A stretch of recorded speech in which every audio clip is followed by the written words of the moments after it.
Hello and welcome to tutorial number 11 on multi-threading in Java from caveonprogramming.com.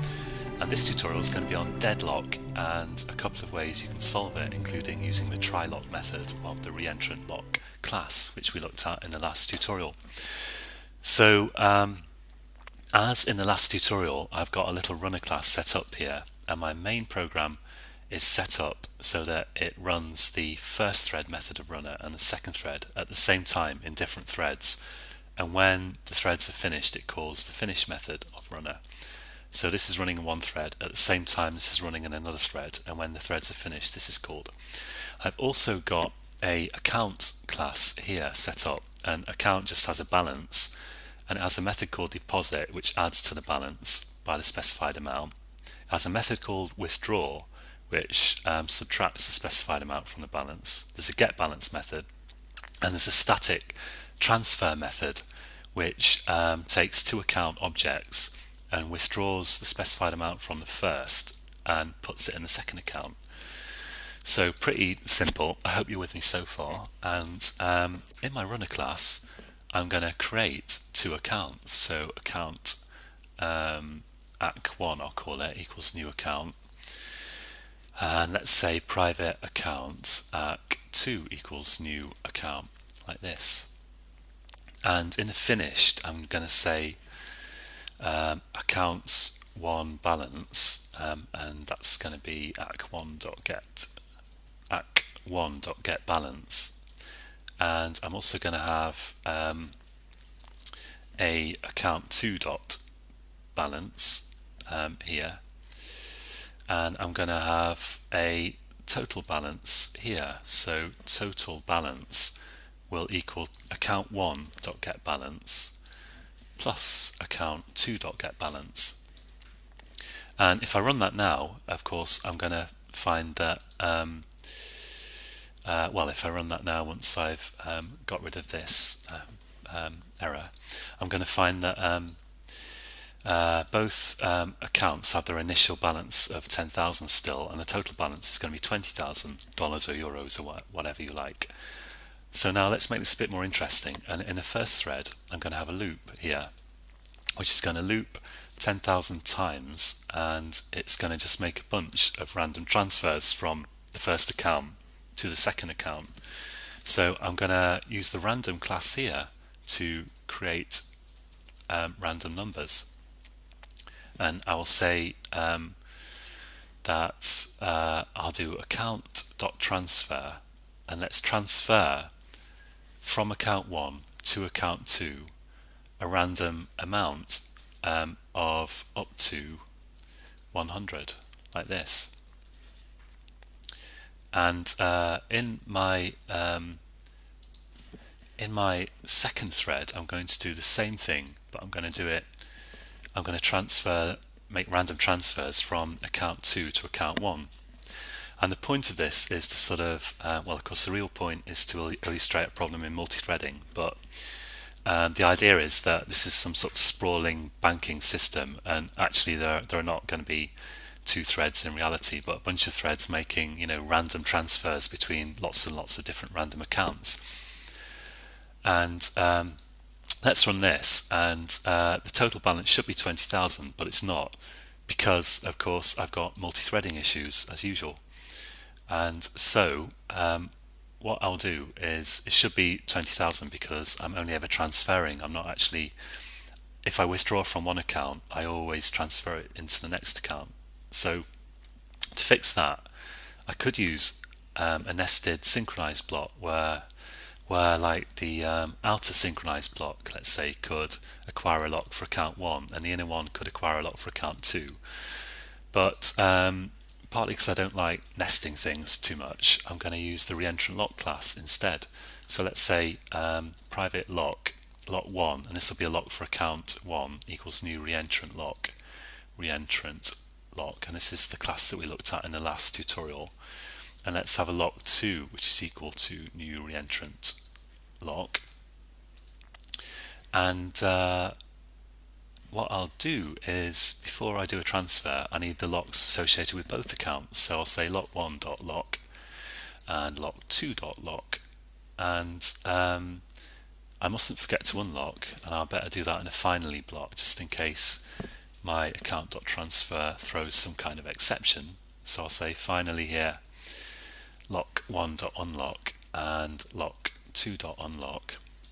Okay, and now let's copy that after doing Control-Shift-F to format my code a bit, and I'll have the same thing in here, and except that I'll transfer from account 2 to account 1. Now if I run that, it's going to work and it'll solve my multi-threading issues, so now I'm not losing money all over the place, which is good. But you can imagine that if this is some huge system and you have a lock associated with each account, not that you would, but imagine if you did. In fact, you might, come to think of it, then you probably won't know which account you're going to transfer from an account and which account you will transfer to in advance. You just know that you're going to be given two accounts and told transfer money from one account to the other account. So you're going to get the lock associated with one account and then the lock associated with the other account. And the point of that is that what I mean to say is that you might end up locking first. If you're transferring from account 2 to account 1, it makes sense that you might end up locking first the lock for account 2 and then the lock associated with account 1, like this. So basically we're doing our locks in different orders, and if I run that, sooner or later you'll have what we call deadlock. And the reason for this is so the program's just waiting and it's not doing anything, it's just frozen. The reason this has occurred is that you might even guess that the first thread has at some point or other acquired lock 1, and the second thread has acquired lock 2, and then the first thread has tried to acquire lock 2, but it can't because this has got lock 2, and this is trying to acquire lock 1, but it can't because this has got lock 1. So neither of the threads can proceed because each of the threads needs a lock that the other thread has got, but both threads has already got one lock, and it's not going to give it up because it won't give up the lock that it has got until it can get the other lock, and then later on it will do the unlocks.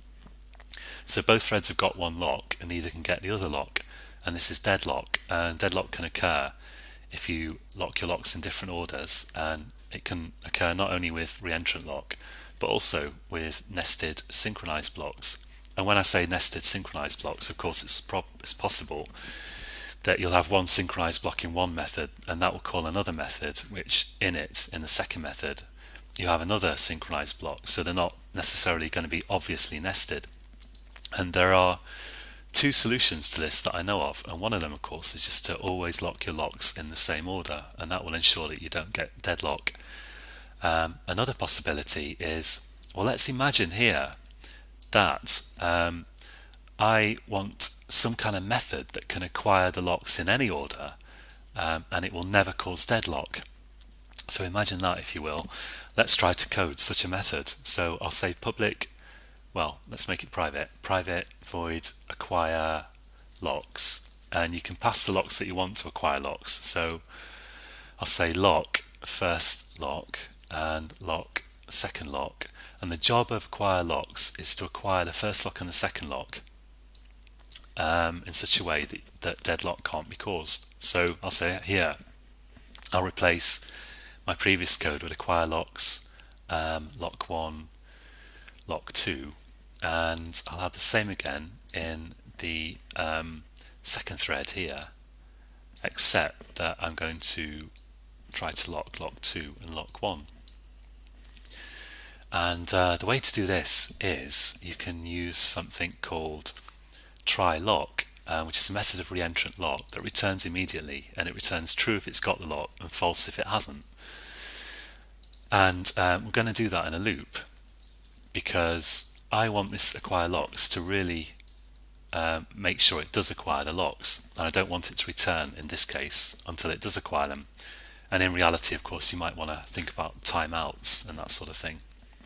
But here, let's have a while true, and here I'll try to acquire the locks and if I can't acquire the locks not acquired, then I'm just going to have a thread, I'm just going to sleep for long enough that one of my threads might unlock the locks that it's got, to give me a chance of acquiring the next kind of iteration in this loop.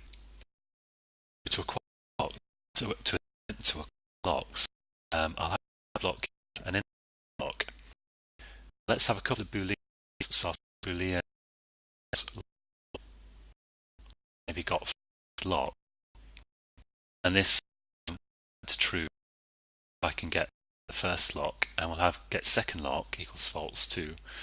And in the try thing here, we'll say got first lock equals first lock dot try lock, like this. And you can see that try lock also has a version that has a timeout, which you might want to use in a real situation, but I'm not going to use that here. I'm just going to use try lock, and we'll say second got second lock here equals second lock dot try lock.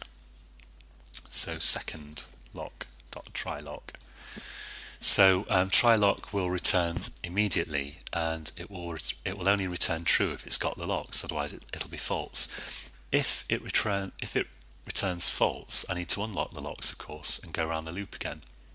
So in this finally block here, which will execute even if one of these throws an exception, I will say, well, if I've got my locks, if got first lock and got second lock, then we've done what we wanted to do. So I can just return from the function, and it works.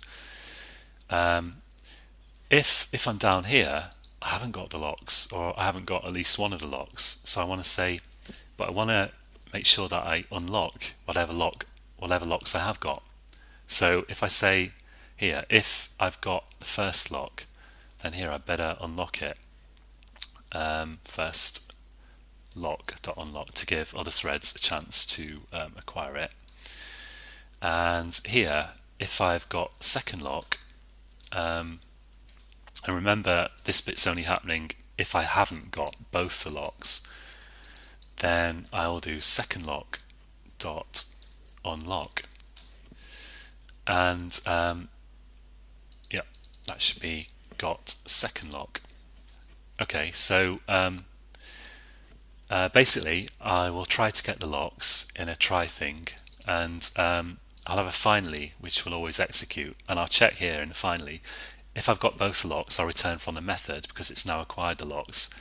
And if I haven't got both the locks, then I need to check each one and unlock it if it's locked, because I want to give other threads a chance to get those locks.